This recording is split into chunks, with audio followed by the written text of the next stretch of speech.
Welcome to episode 25 of Bloggers Are Weird. I'm your host, DJ Paris, from the blog thoughtsfromparis.com, the YouTube show O-Sex with Karen and DJ, and author of the book Holy Crap, I'm Bathing in a Rose, available on Amazon.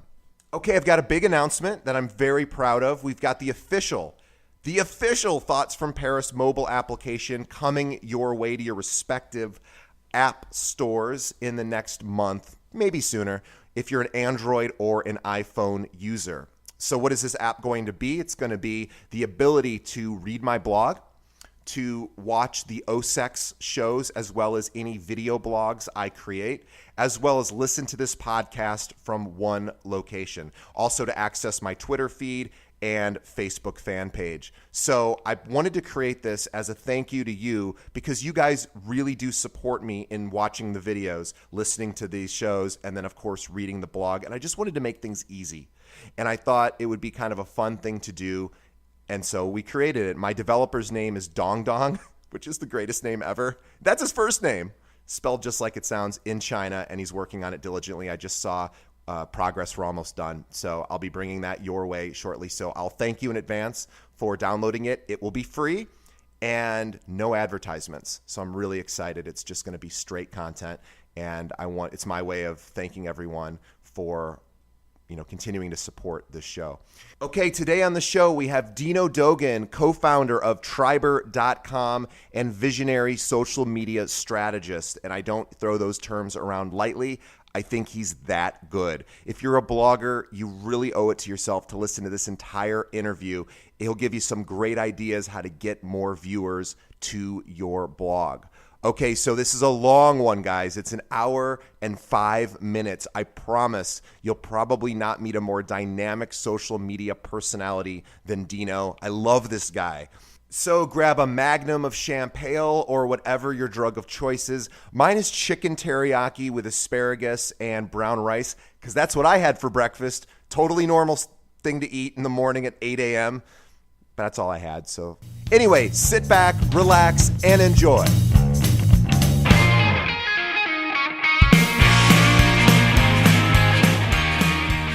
Today's podcast is sponsored by romance-text.com.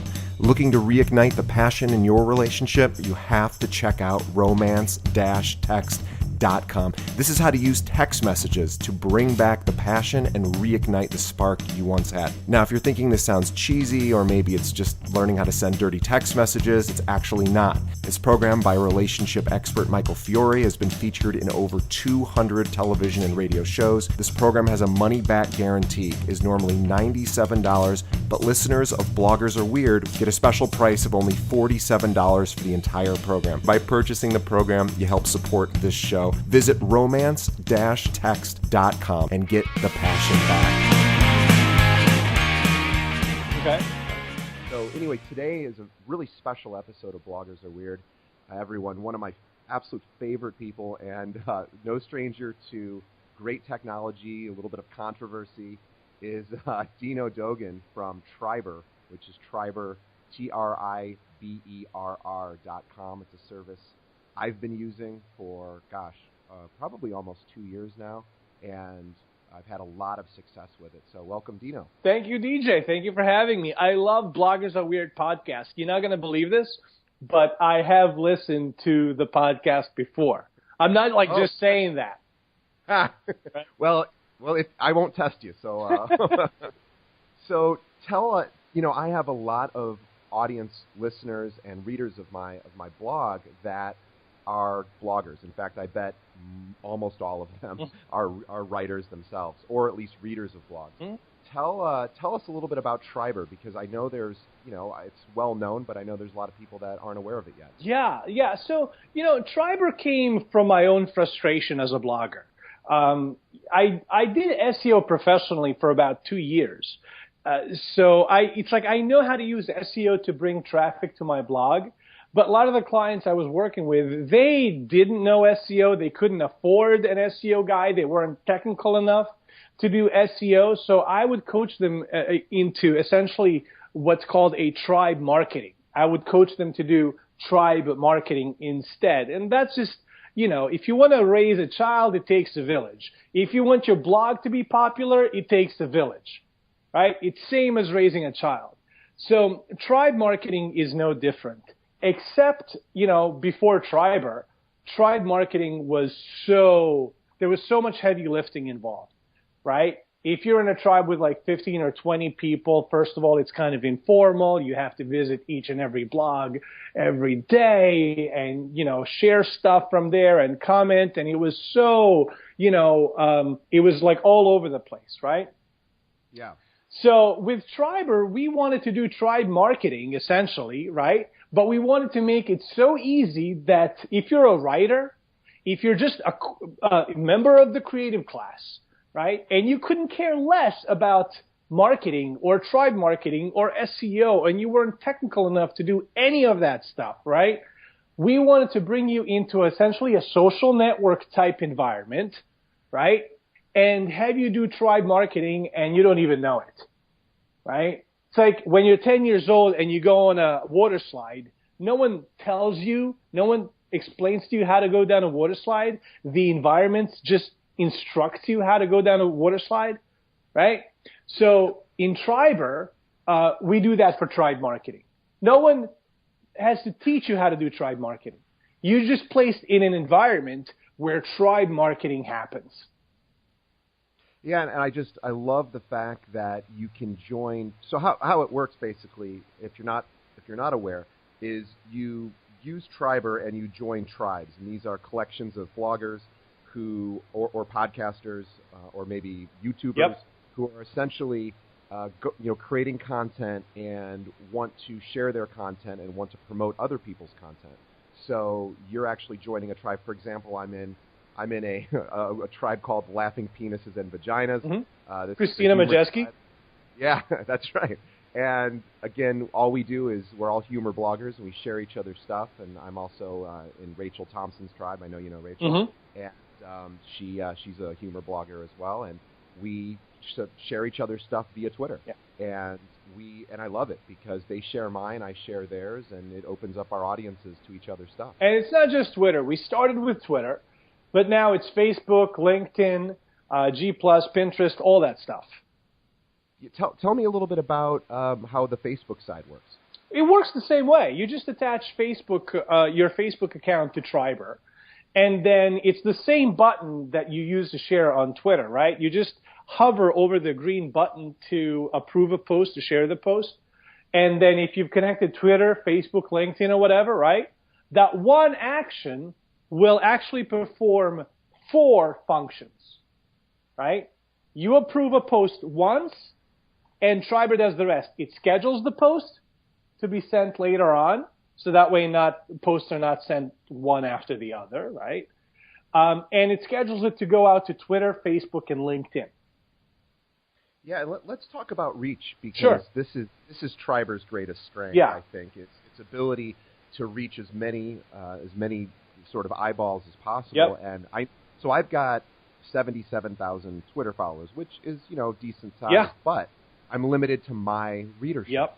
And my Twitter followers, and probably, I would think half of them probably aren't even on Twitter anymore. Mm-hmm. You have people leaving Twitter all the time. So I constantly need to get in front of new eyeballs.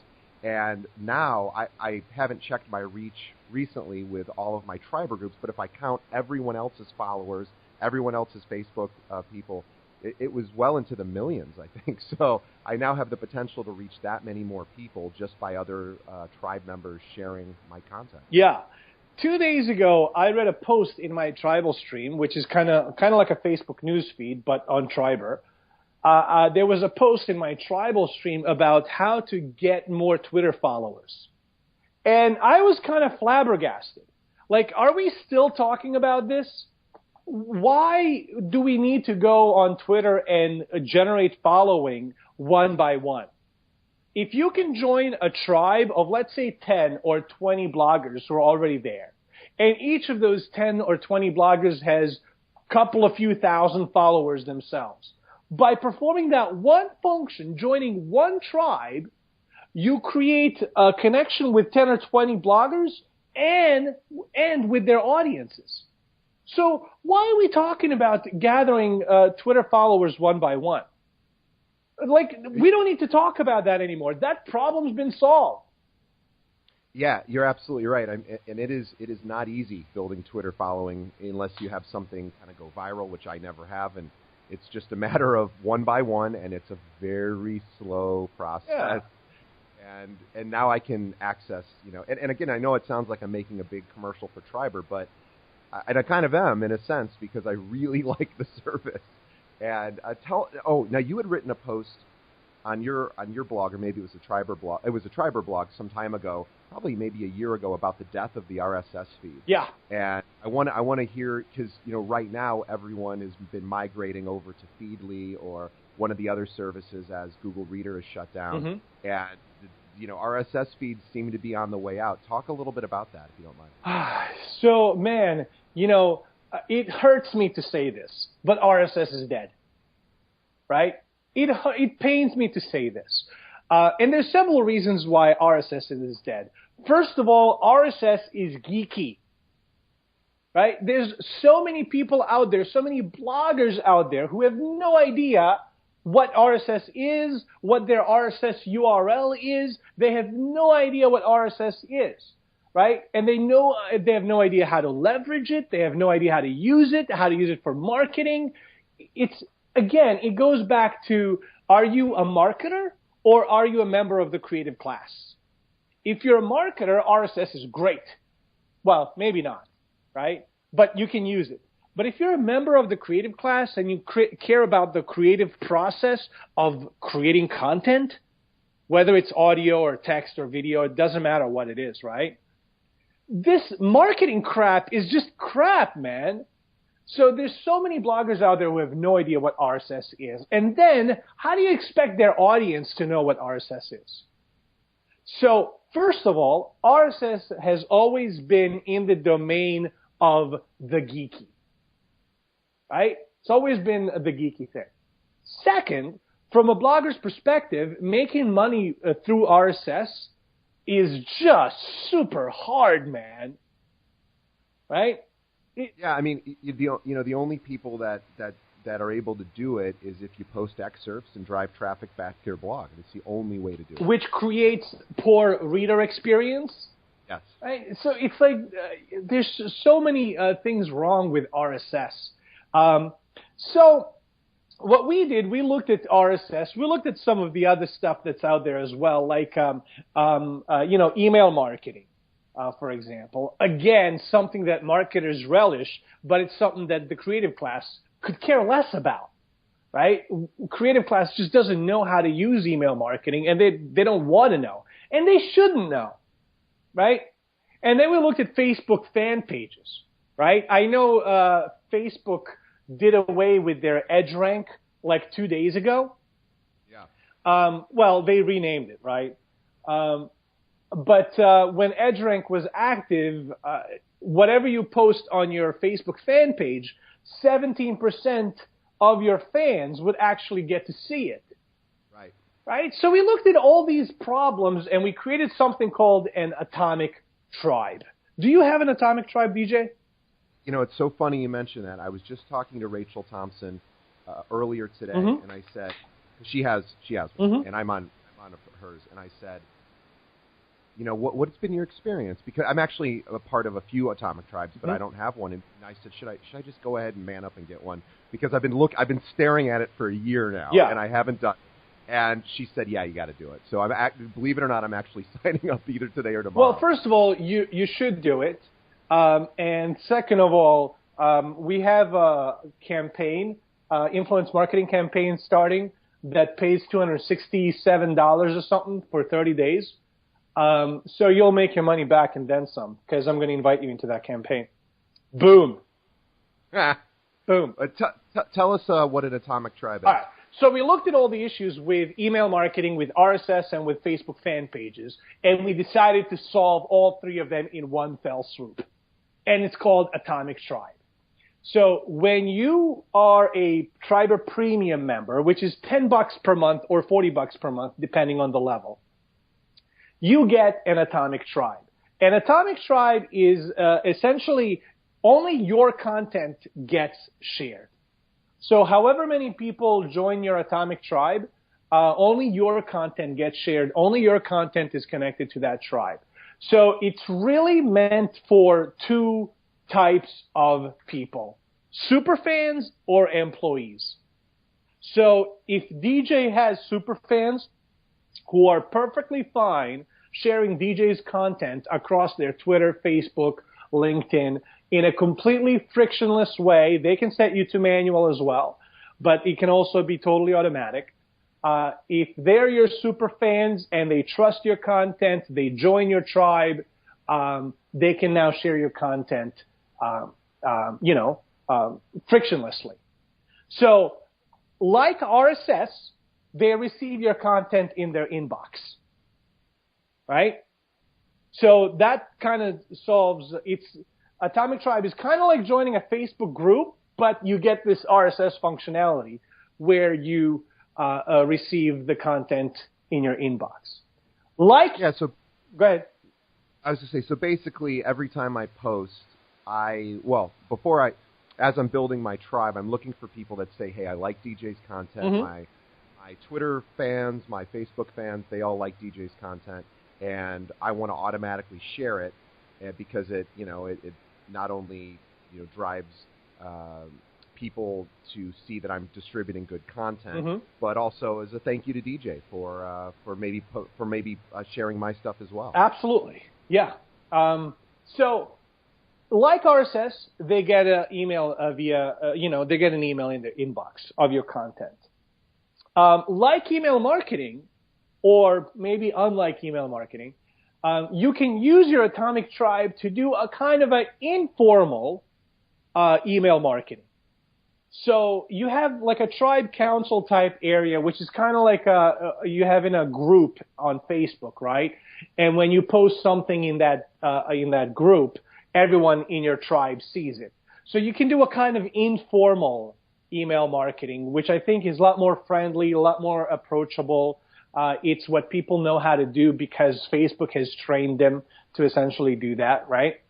And then finally, unlike Facebook fan pages, where only 17% of your fans actually get to see your content, you're using your members not as an end point, but as a broadcast point, right?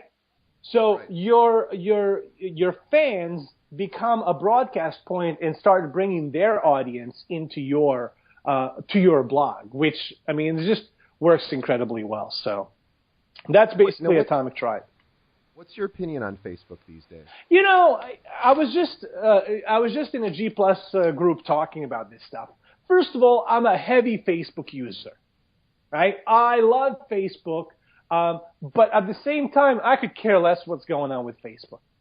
Facebook is really good at doing what they originally set out to do, which is allow me to connect with my friends, right? And beyond that, I have no use for Facebook. Like, it has proven all this grafting of additional functionalities has been a complete failure, right? GM pulled out 2 years ago from Facebook, from Facebook marketing. They stopped spending money on Facebook marketing. Later, they came back in.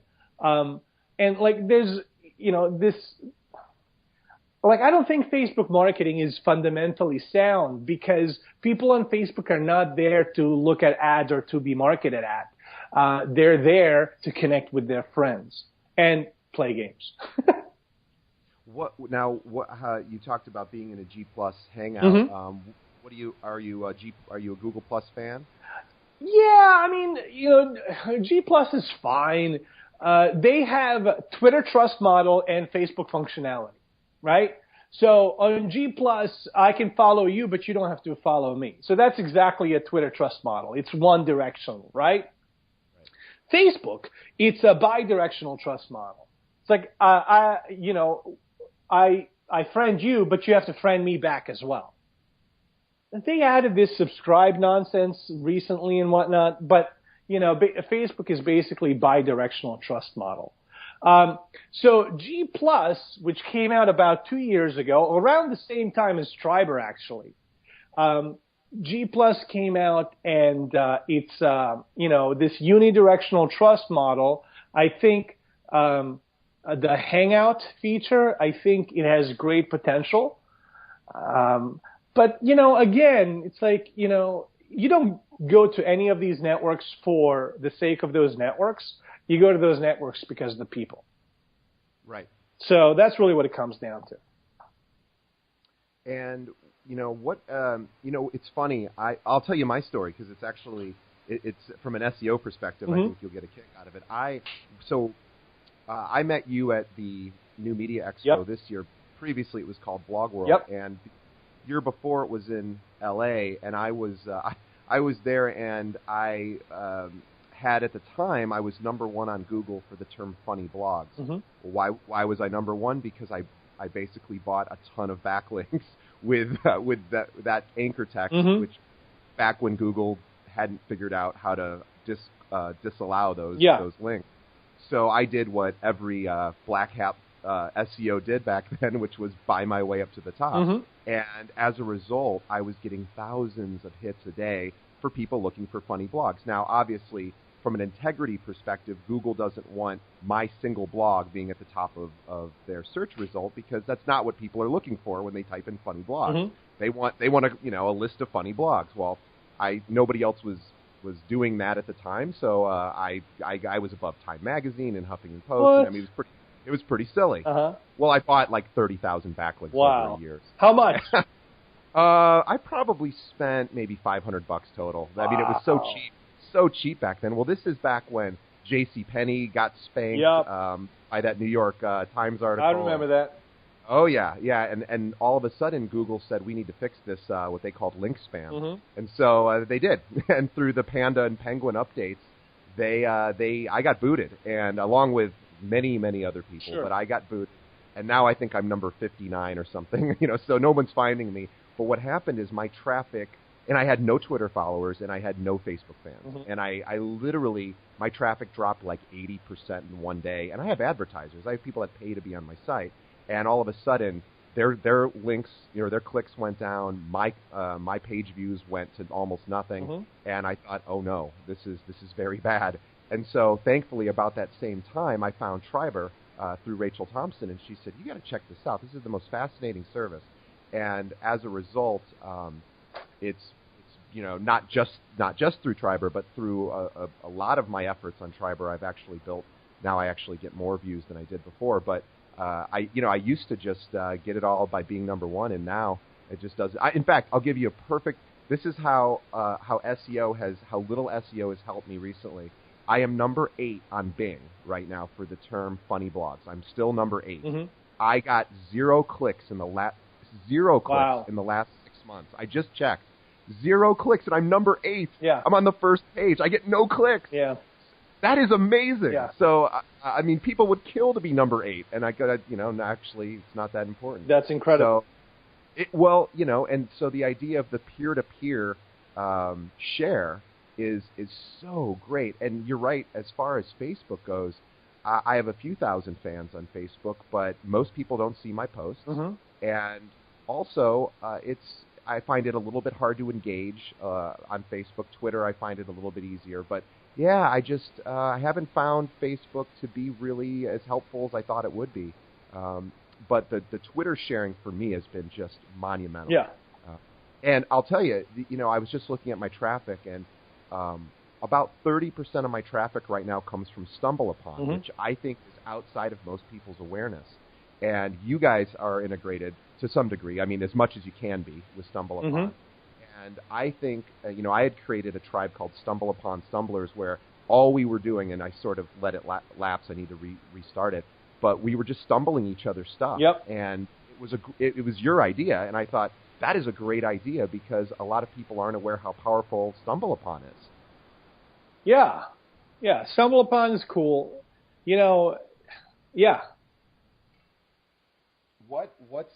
there anything coming up that's really exciting for Triberr that we should be on the lookout for? Well, on Tuesday, so that was 4 days ago, we released Influence Marketplace, which has been pretty cool. Have you seen the videos and stuff? No, I haven't. Oh, okay. Yeah. So we released influence marketing. So now when you're a member of Triberr, you can be pulled into campaigns as a brand ambassador. So we're basically building a Michael Jordan for Nike model, right? So a brand can come in and hire you for a month or 2 or 3 to be a brand ambassador and to represent that brand along with 20, 30, 50, 100 other bloggers. And you work together as a tribe, you work collaboratively, you get paid for it. It's awesome. Now, are you writing posts about the brand? Are you tweeting about the brand? How does it work? Yeah, all of that, right? We do what bloggers do, right? And bloggers write content. You share, you comment on each other's posts, you help create a ripple effect for the campaign. So yeah. When we were running this in beta, sort of in skunkworks phase, we did a campaign for Almay, which is a makeup brand. I didn't know until we ran a campaign. But the theme for the campaign was makeup moments with mom, right? So we had about 20 bloggers who were all writing about makeup, and you give 20 makeup bloggers that theme, makeup moments with mom, and dude, it just magic happens. Right? They write about their experience learning about makeup when they were 14 with their mom. This one blogger didn't have that experience. So she went and she actually made sure she has that experience with her daughter. And she wrote about that. I mean, just like incredible content, right? And then each blogger shares the blog post written by other members of the campaign. And, comments on it and all that stuff. So, we created an incredible buzz around that campaign with like not a lot of bloggers, 20 bloggers. Yeah, that's really cool, and so much of what bloggers are trying to monetize right now, and it's difficult. You really have to know what you're doing if you're going out on your own. Not anymore. Yeah, you're not on your own anymore, right? In all other campaigns, bloggers are cut off from one another. They're working in a vacuum, and that's just pointless, right? With our campaign, you're working with like 50 other bloggers, and you don't have to worry about getting brands to be interested in you, right? Because you have to be Michael Jordan level, or like Tiger Woods level, or Justin Bieber level, or like do the equivalent of that in the blogosphere, right? Whatever that is. Well, I'll tell you, just to jump in, I am a non-dad, non-mom, non-fashion, non-beauty blogger. I'm just a guy who writes funny stuff, and nobody comes to me. And I've got decent traffic, more than most, and I've got more Twitter followers than most, and nobody comes to me. Dude. And I go to the conferences, and nobody wants to talk to me, which is fine because I don't really do a lot of that. Mm-hmm. But I probably would. The only people that come to me are like the adult toy manufacturers who say, "Hey, you want to write a post about dildos?" And I always say, "No, I don't think that's a good idea for me." But dude, that's about it. I'm building a campaign for Cottonelle. They have the campaign that's called "Be Kind to Your Behind," and it's a big campaign. It's actually 2 waves, and part of the first wave is moms. But the other part is comedians. Because it's a funny campaign. Be kind to your behind. There's, it's butt wipes, basically, right? And they have all these commercials. They're not taking themselves seriously, but it's a good product. It's a useful product. And they came to us and they said, we'd love to hire a bunch of comedians who blog. I'm like, we got him. Yeah. So I will be sending you an invite. It's going to be the tribe is ready. There's a few members already in place. It's humorists for Cottonelle, and it's a 50 strong tribe. It's a 50-member tribe, and yeah, man, I think it's like $270 for 30 days, and that's like the first wave. And our goal is to set the minimum for bloggers. Brands can come in, they can hire bloggers for extended periods of time. We want to start with a minimum of $300 per blogger per month, but we want to get up to $500 per blogger per month. We just have to make a business case and sell it to the brands and make sure it makes sense to them. But our goal is to, enable you to make a living doing what you love. Right? The phrase starving artist needs to disappear from the English lexicon. That's what needs to happen. Yes. And that's our goal. That's what we're doing. Because, I'm a failed musician. I know the pain. I too am a failed musician, and I still play. I do too. But I make no money from it, No. and it's a labor of love, but I can't devote much time to it because I need to pay the bills. Yeah. And I have, my goals is pretty modest with my blog at this point is, hey, I'm a humor writer. If someday I could pay the mortgage through my blog, that'd be amazing. Yeah. And, that's a pretty modest but difficult goal traditionally. Mm-hmm.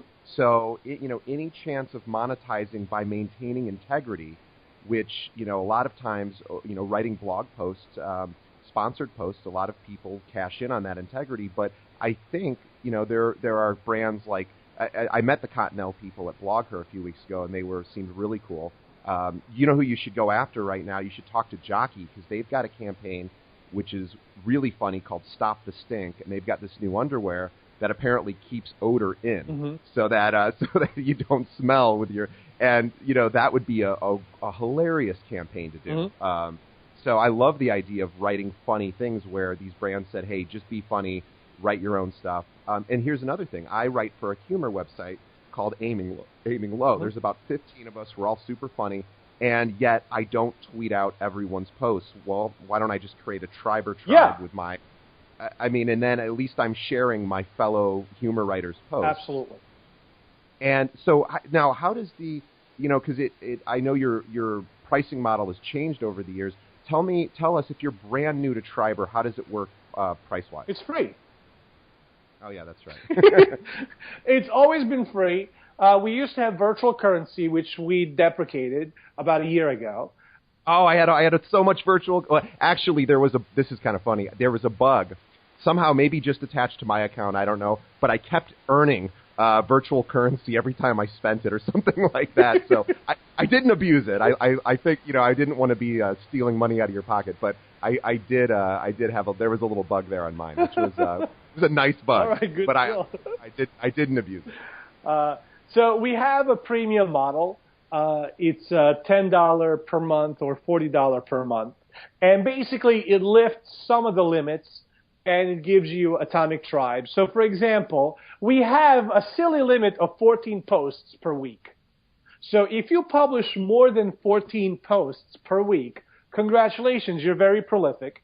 And you're probably part of a multi-author tribe, or maybe a company tribe, a company blog or something like that, right? Right. In which case, $10 is not that much.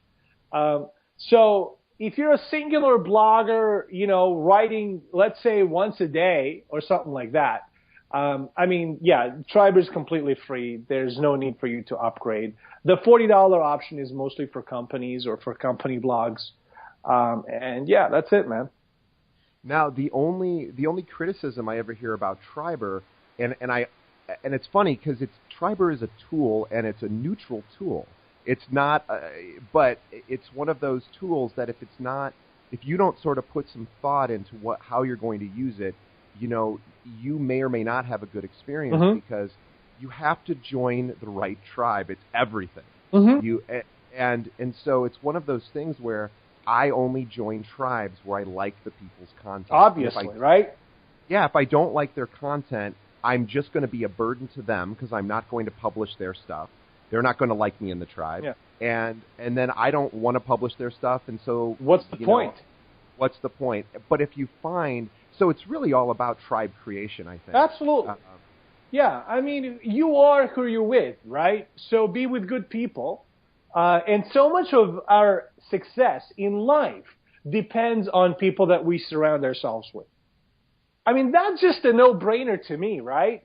But I think people come in with wacky expectations, and they think that Triberr is somehow magical, and it is, as long as you tribe up with the right people. Right. And here's who the right people are. If you're tribe up with people whose content you would share even if they never shared yours, those are right people. Right? Yes. We just make sure, Triberr just makes sure that when you share content, people whose content you've shared actually see it, and they're given an opportunity to share your content as well. So if you're writing quality content, and if you're sharing my content, why would I not want to share yours? Yeah, I mean, I would have to be pretty narcissistic to think that my Twitter fans only want to read my stuff. And they don't, right? And they don't. They don't. And in fact, of course not. And it's one of those things where I don't expect anyone to read anything of mine, but I'm glad when people do. But the idea of sending out, hey, this is really funny, check it out. They go, well, DJ's funny. Maybe I'm not reading his post, but I'll check that one out. Mm-hmm. And it's great. I wanted to oh gosh, I forgot what I was going to ask you, but the Triberr has Triberr continued to grow over the years? Oh yeah, of course. I mean, in so many ways. I mean, how do you want to measure growth? Yeah, well, I imagine you can just look at the number of tweets or the number of Facebook shares. But yeah, it's great. I've been using it. It really has my highest possible recommendation. I really think if you're a blogger and you need, and again, they're not getting in any way paid to say this, although if you want to pay me, I'm open to it. But I see. It's really something to get your content out there. And I've always felt, from the creative process, I'm a creative guy, and I have a marketing job outside of this, but I've always thought I'm just going to put it all in the creative process. And then years ago, like I said, when I found out through some somewhat underhanded tactics you could get to the top of Google, well, you can't do that anymore. And many people just go, well, if people come and read my stuff, I guess that's all I can do. And that's just not going to work. I wish it did. And unless you have a post go viral, and I've known exactly one blogger who has, or two bloggers actually, that's it, out of hundreds that I'm friends with. And these people write amazing content. It's just so hard to get in front of eyeballs. Yeah. I mean, it just is. Yeah. So I think your model is really solid. And it's sustainable.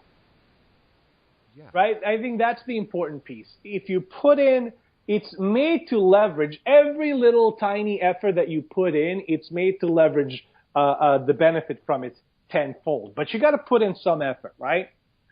And I just want to speak to the viral post thing, right? Let's consider this for a second. First of all, let's assume that by stars aligning somehow, your post goes viral. What is the net effect of that? Well, here's what it is, right? You're going to have a slew of people coming to your blog and choking down your bandwidth, crushing your server, and the rest will just have a bad experience because they won't even be able to get to it because your servers just can't handle it. You will be shut down within minutes. You'll be shut down. That's what happens if your post goes viral, right? And that's probably maybe like the best case scenario. Let's say it stays up. Let's say it stays up, right? The people who come to your blog out of nowhere because your post went viral will be there to see what the buzz is about, and they will probably leave. They will probably never come back. They will not subscribe to your mailing list because they don't know you from an atom, right? So the actual benefit of having a post go viral is bragging rights. That's it. I can attest to this. I actually had a mini. Well, this is small numbers for many people, but I just had a post go mini viral. I went to a Tony Robbins event about a month ago. I walked on fire and I wrote about it, and I did. And Tony he still does that. He's been doing it for years. No. Like he's been doing it for 30 some years. Mm-hmm. And it's and he'll even say anyone can do this. This is kind of a trick, but it's a metaphor and whatever. So I wrote about it, and I wrote kind of a funny take on it, and then somehow somebody sent it to him, and he's got 2.5 million Twitter followers. Well, he retweets it apparently. I didn't know this because because I wasn't copied on it or whatever. Anyway, he retweets it, and the next day I see the spike in my traffic, and I look at it and I go, oh God, something's wrong. There's no way 5,000 people went to my blog today. That's not possible. Well, it's so funny. I mean, you and I have not talked beforehand, but it's so funny you mentioned this because what you were saying just a moment ago is exactly what happened. I had all these people, 5,000 people visited my blog within, I don't know, hours or so. And then I got maybe 2 or 3 new email subscribers. I don't know how many new RSS subscribers, probably 4 or 5. That's another thing. You don't know with RSS. You have no idea.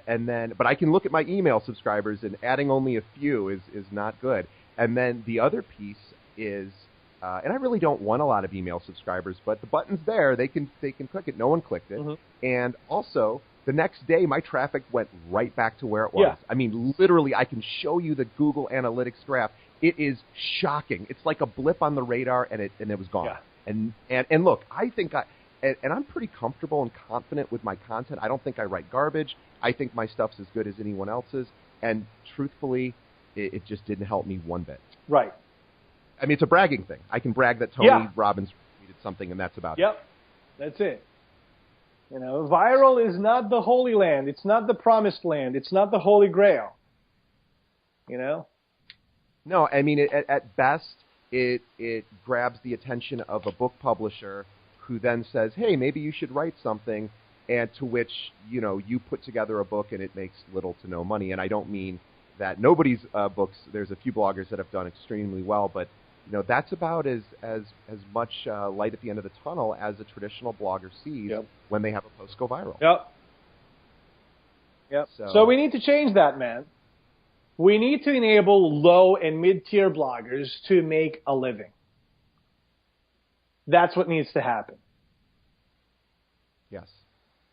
And I've started looking to monetize. What I've done is I sell text ads along the side, mostly to bloggers, and I make almost no money doing it. Yeah, you need to stop that. I know. You're right. Oh, what's your opinion? I wanted to ask on email posts.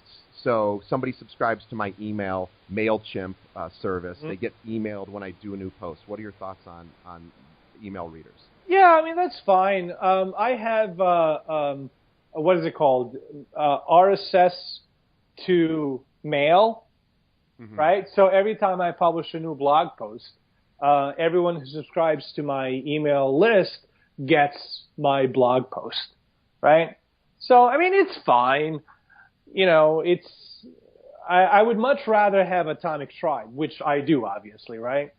With Atomic Tribe, they get the post. Triberr takes care of that. You don't have to set anything up, right? It's just taken care of automatically.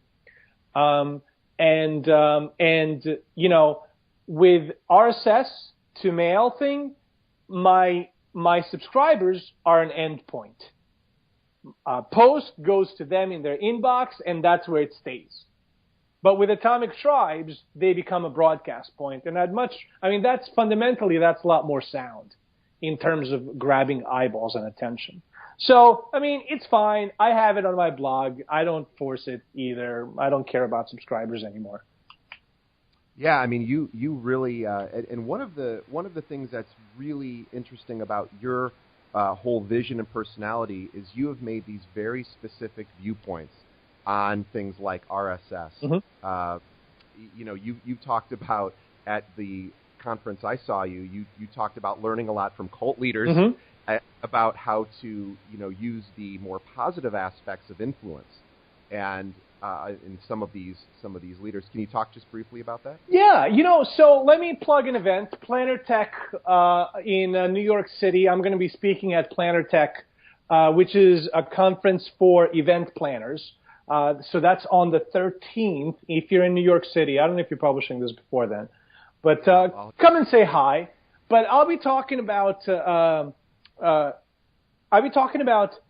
the event planning, right? And as someone who's been putting on events since I was in literally 8th grade, right? The very first event I ever put on, I was in 8th grade. It was the 8th grade graduation dance, right? A buddy and I organized for my, 8th grade class.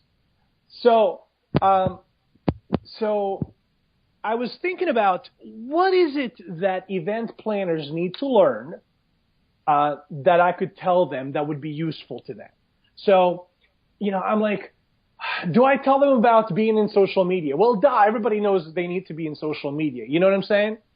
Yeah. So I'm like, I'm not going to talk about that. So what I decided on is the fundamentals of cult building, essentially, and its fundamentals of brand building, and its fundamentals of personality building, and all of that stuff.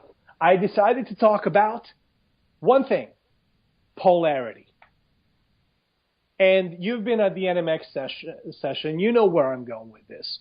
We're too afraid to take a stand against something or for something or whatever. Because in our minds, we want to please everybody, and you can't please everybody. If you're doing something, someone's going to be pissed off about it, right? If you're doing anything, someone's going to be pissed off about it. So forget about pleasing everybody. We need to have big enough balls to actually take a stand on something. And I've prepared a slew of examples. So one of them, here's an obvious one. And with cults, this is so obvious, right? If you've ever heard about any cults whatsoever, all of them operate on the same principle of polarity. It's always us against them. Right? And, they go as far as isolating themselves in castles, historically speaking, or, different countries altogether. Or, I was watching a documentary about this second coming of Jesus Christ in Russia. And you literally have to walk for like 5 days to reach the compound, and that's where the cult, the seat of the power is for that cult. I forgot the guy's name, Visovian or something like that. I forget. Jim Jones is another example, right? He took everyone into Jonestown in New Guinea, I believe. I forget. Yeah, somewhere. I thought it was South America. South America, yeah. He essentially isolated them, and the whole idea behind every cult is us against them, right? Heaven's Gate. They isolated themselves in a like a house, a large house. Us against them. This repeats itself over and over again. But in terms of marketing, it's the same thing, right? So, sure. 7-Up, the Young Cola, right? Right. Polarity, us against them. We are not Coca-Cola. Soccer teams in Europe. No one has more fanatical following than soccer teams in Europe. And the whole principle of soccer and most other sports is us against them. Team colors against team colors, right? Right. And there's so many examples of this. Hi, I'm a Mac and I'm a PC. Polarity.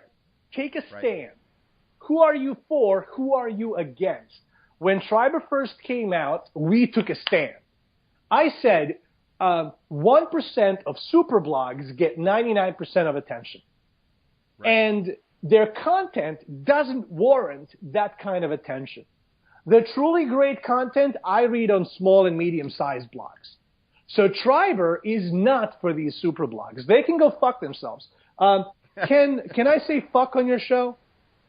No. Yes, you can. All right. Right? Like, we're not for them. Even though we have like people from Huffington Post and Forbes and, Business Insider and all that crap, we have authors who write for those blogs, and those are truly super blogs, right? Yes. But we're not building Triberr for them. We're building Triberr for low and medium-sized bloggers. In fact, Triberr is built to take you from a low blogger to medium-sized blogger. Triberr is built to take you from the poor class to middle class. And our goal, our overall vision, is to create an expansive, large middle class online. Middle class in a true economic sense, where you're actually making a living doing this, and thereby create a large middle class worldwide. We don't suffer from a small vision syndrome, right? No. Right. We have a large vision syndrome, right? So if we're able to create an expansive, large middle class, all human societies throughout history that have a big middle class, this is why politicians always talk about middle class, right? Yes. All societies that have a powerful middle class are educated, tolerant, sustainable societies. All societies that have few powerful and many meek or many poor are unstable societies. And it always leads either to oppression and or revolution. And usually both, depending on the timing, right? Yes. So we want to create a large, expansive middle class. And that's our goal. And I have no idea how I got there. But the point is polarity, Yes. right?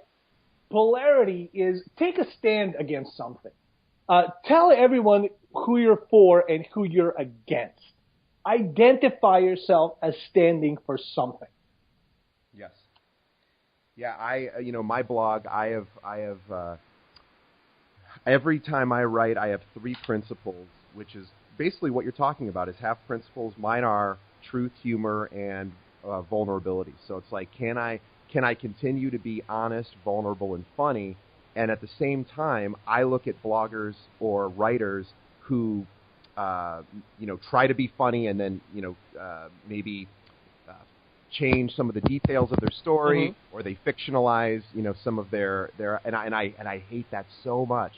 So for me, I'm going to be the guy who actually writes the truth and makes it funny and doesn't have to adjust the details along the way. And that's one of my polarities. Interesting. And that's my niche. And what I found is that people respond really well to truth. Now, obviously I could be making stuff up if nobody would know the difference, but that's been my polarity, and that's, it's not a huge controversial polarity, but it's one that's really served me well, and it's my brand. And I've built my brand on those 3 things. I want to say, I was checking while you were talking, I wanted to see if anyone had sent out from Triberr. I put a post out earlier today. 3 people, just since we started this conversation, tweeted out and I don't know even about Facebook, but tweeted out my story, and I checked their followers, and it was altogether about 6,000. So basically 6,000 people potentially saw my blog. Now let's just say 1% clicked on that one. That's 60 new people to my blog. Yeah. That's 1%. You don't need that many people coming to your blog. You just need people that come to your blog to care about you. That's right. Right? If you can get, you can get 10 people and change the world. Oh, agreed. People have done it. It's not about the numbers. It's about the numbers in terms of being able to reach a wider audience, right? And this is, big companies have been able to buy this with money through like Super Bowl ads being a perfect example, right? So big numbers do matter, but they only matter in the sense that it enables you to get in front of the right eyeballs. Well, and at the end of the day, Triberr is content friendly in the sense of, if you don't have great content, no tribe's going to want you. No one's going to want to tweet out your stuff. And even if people do find your website, they're going to take off and not come back. So content is always king, and Triberr is just a way to distribute good content. That's been one of the problems with Triberr from the get-go. Because if your content sucks, people will find out about it. And then you're fucked. Yeah. And if your content sucks, then no one can help you. No one can help you, and you will not like Triberr because you'll blame Triberr instead of your crappy content. Right. When I first came on board, I got rejected from a tribe, and this is going to sound exclusionary, but I understand why they did it. They said, hey, you don't have enough, your social influence isn't high enough. And I thought, well, that's pretty snobby. And they said, hey, look, we're tweeting your stuff out to hundreds of thousands of people. You've got 1,000 followers. So I said, okay, well, screw you guys. I'm going to start my own stuff. Boom. But at the same time, I understand. I get it. And so there are all sorts of different tribes, and ultimately, you just want to find a tribe that says, hey, your content's awesome. I'm going to share it, and you're going to share my stuff, hopefully, as a reciprocity thing, a reciprocal thing, and we're all going to prosper. So let me speak to that for a second. So I understand the impulse to respond in that way, to say you don't have enough followers, right? Right. But it's really the wrong response, because it doesn't matter how many followers you have. And I have the numbers to prove this. I have the numbers, right? It doesn't matter how many followers you have, as long as your content is good. Because when you write quality content, you're helping me. The reciprocal factor of Triberr, the reciprocal transaction, has happened the second you write quality content. Because when you write quality content, you just helped me serve quality content to my audience. You see what I'm saying? Absolutely. Now, when Anubis is one of the original Triberr tribes, it's one of my tribes. And I think it's like tribe ID number 2 or something ridiculous like that, right? Yeah. And in it, I had about, I don't know, 15 or so people. This was like, over 2 years ago. I had about 15 people in that tribe, and we were all at about a few thousand Twitter followers. So, mind you, now that's, 30, 40 Twitter followers, 30, 40,000 Twitter followers combined between 15 bloggers, right? Yes. And then I trended up or traded up. I invited a dude with 50,000 followers into the tribe. And he accepted wholeheartedly, because now his content is being shared across 30, 40,000 other Twitter followers through these 15 bloggers. Right? Right. Okay. So, even though he had a greater amount of followers, and we didn't, the fact that the tribe power was so big, or comparatively, close to his 50,000, he was happy to join. Right? Right. Now, let's speak to the numbers factor. I have the numbers. The numbers are irrelevant. I've routinely had people with like 800-900 followers share my post, and people with like 70,000 followers share my post, same post, around the same time, right? And a person with 800-900 followers bringing me 26 visits, and the person with 70,000 followers bringing me 8 visits. Yeah, I'll tell you, I was at BlogHer a few weeks ago, and I have close to 80,000 Twitter followers, but because I have that kind of numbers, here's the downside, and it's a big downside, is engagement is way down, now, because all I can do is be and not to use it in the way that you've used it, but all I can be is a broadcast point for my own voice, in the sense of I can write something funny. I'll get 20 to 30 responses. Do you know how bummed people must be that I can't write them back? Because if I write one person back on they say, they write something funny that in response to my funny tweet, then if I write them back, then I piss off 20 or 30 more people versus it's unfortunately the case. So what people who have small followings, I like those people better, because they know their Twitter Absolutely. fans. They respond to their Twitter fans. I can't do that. I'm in a weird spot, and I'm not complaining, because I have a nice ability to get my message out there. But, do you know how people must be pissed at me that go, I just wrote something funny to DJ. He didn't even say anything about it. Happens. I get tweets probably once a week saying, how come you never reply to my jokes? And then I never hear from them again. And it's hard for me to say, because if I do that, then I'll be tweeting all day, and I just don't have the time. Yeah. But it's, you're right. So if you don't have a lot of Twitter fans, the ones you do have are probably really well engaged with you, and you probably know those people. I don't know any of my Twitter fans. Unfortunately, I like my Twitter fans. I love them. Don't leave me. But I can't engage with them as much as I'd like to. So where I do engage with them is on my blog, where I'm able to respond to their comments. Of course. But I can't do it in a social media platform. So if you're somebody who doesn't have the huge following, don't let that be a deterrent from working with big bloggers like me, because your 1,800 Twitter fans are probably more engaged with you than mine. Yep. So absolutely. And I get 200 new Twitter followers a day, and I am so grateful for that. But the downside is that, I can't really get to know them to the level that most bloggers get to know their audience. Yeah.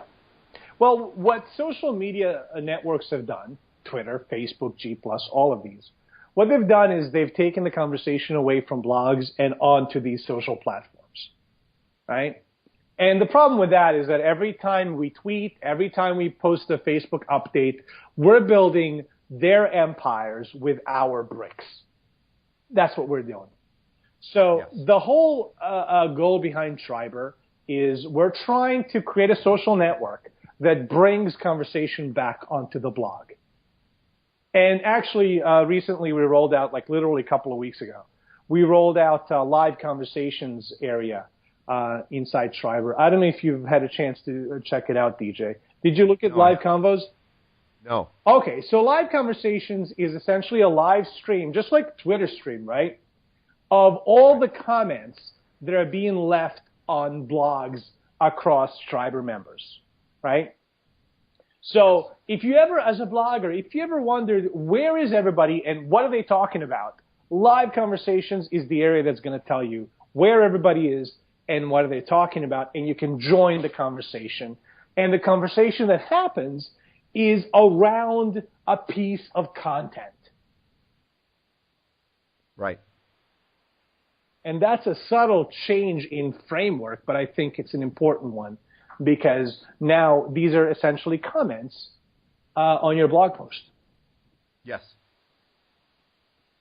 Yeah, I will check that out. And again, I'm going to be starting an Atomic Tribe, probably tomorrow. Mm-hmm. And I'm really excited about that. And hopefully people want to join my tribe too. Yeah, of course.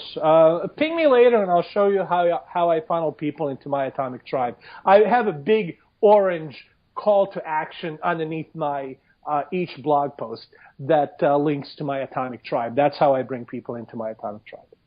And I do have to give you one more credit. Triberr has come such a long way over the years. I don't know if this was just rumor or fact, but when you guys first started, I heard that you got spanked by Twitter itself. Mm-hmm. And I don't know if that was the truth or not, but I love that you guys had so much traffic via Twitter that Twitter said, "Hey, we don't know that we like this service." Yeah. Yeah, that's absolutely true. They didn't understand what was happening. I mean, just to even get on their radar screen is quite an accomplishment. Yeah, so they didn't understand what was happening because we were sending so much content their way. They didn't understand what was happening, and over the course of about maybe 4 or 5 weeks, we've gone back with their TOS department. I have a funny feeling that one of the updates that they made to their TOS, terms of service, has been to accommodate for a platform like Triberr, because nothing like Triberr existed before then, and since then, for that matter. Right. And the thing about Triberr and the misconception, in my opinion, is that it's web spam, and people don't understand, or it's Twitter spam. If you get in the wrong tribes, you certainly could be seen by your followers as sending out junk. But if you get in the right tribes, you're doing nothing but sharing. And again, it sounds like I should work for you guys. Yeah. But the bottom line is that it's about finding the right tribes, and there's plenty. And if you don't find the right one, start one yourself. Absolutely. You know why people think it's spam? So first, let me say this: every post outside of Atomic Tribes, which is really for superfans and company blogs, right? Outside of those, which is like a tiny, small little fraction of Triberr tweet or Triberr shares, right? Outside of that, all tweets, all shares are approved the way you would approve them in like Hootsuite or something like that, right? So that's, all of that content that gets shared through Triberr is in fact curated. The reason people get the wrong idea is because of the word automatically imports posts. Right. Right? Because unlike Facebook, which allows you to connect with your friends and as a side function allows you to post your blog on the Facebook newsfeed, right? And same thing with Twitter. Allows you to connect with people, and as a side function, it allows you to post your blog post on Twitter, right? Triberr is built fundamentally to help you get your content out there. And to remove part of the process, we automatically import your new blog posts into Triberr. Right? Right. So, but as soon as people hear the word automatically, they're like, oh, automatically is bad. You're not allowed to automate anything in social media, which is ridiculous. Right? Yeah. No, I mean, look, I automate every blog post I write. Mm-hmm. Because, why? Because it's my own stuff and I like it, and I'm part of a few atomic tribes where I automate sending out their content. Why? Because I like their content. Well, dude, well, we automate the plumbing into our houses, right? We used to go outside into an outhouse to do our business, right? But then we figured out how not to do that. Humans build tools that make life easier. And when you publish a new blog post and Triberr goes out and grabs it and imports it automatically, that makes the blogger's life easier. You don't have to, copy the link and paste it and stuff like that. Yes. Well, anyway, let's go ahead and we're going to wrap this up because I could continue to talk to you forever, but you've got a girlfriend to help move. Yeah. I've got a block party that I'm going to. So I want to thank Dino Dogan. He is truly one of the most interesting people in the social media sphere and the content. I don't know. I would call you a content sharer, which really there aren't competitors to Triberr. There isn't really anyone out there doing it. It's been such a huge boon to my blog personally. And if you're a content creator and you're not a marketer like me, although I do that in my day job, but if you're not a marketer and you just want to get in front of more eyeballs and connect with like-minded people, I don't know of a better way to do it. I guess technically you could set up systems to automatically tweet out things. I guess there's a way to do that, but why not do it the easy way? Well, you could, but the problem with that is you'd be sharing via your own social channels. With Right. Triberr, other people share your content via their social channels. Right. All right. Well, Dino, I thank you so much. So for people that want to get involved with Triberr, go to Triberr.com, Triberr.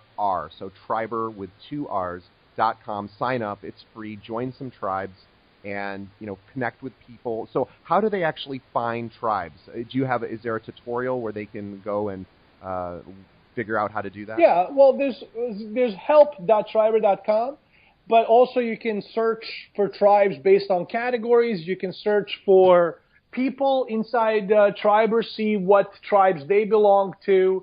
You can kind of browse around. We have a forum where you can say, hey, I'm looking for a tribe or whatnot. And when you find a tribe that has a bunch of bloggers who write really good content, you can follow that tribe.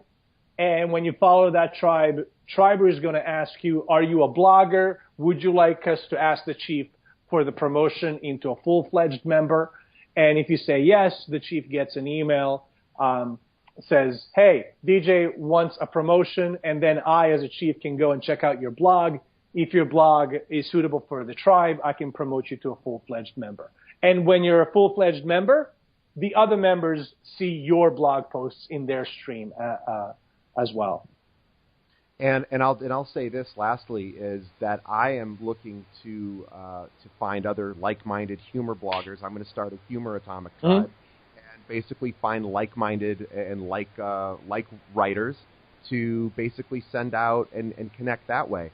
Initially, I was going to create a website with all of a collective with all of these great humor bloggers. I still might do that down the road, but I can essentially do a very similar thing using my social media channels with Triberr. Mm-hmm. I can basically send out that content. I don't have to build a whole website and accrue all that content. I can just distribute it with Triberr. Yep.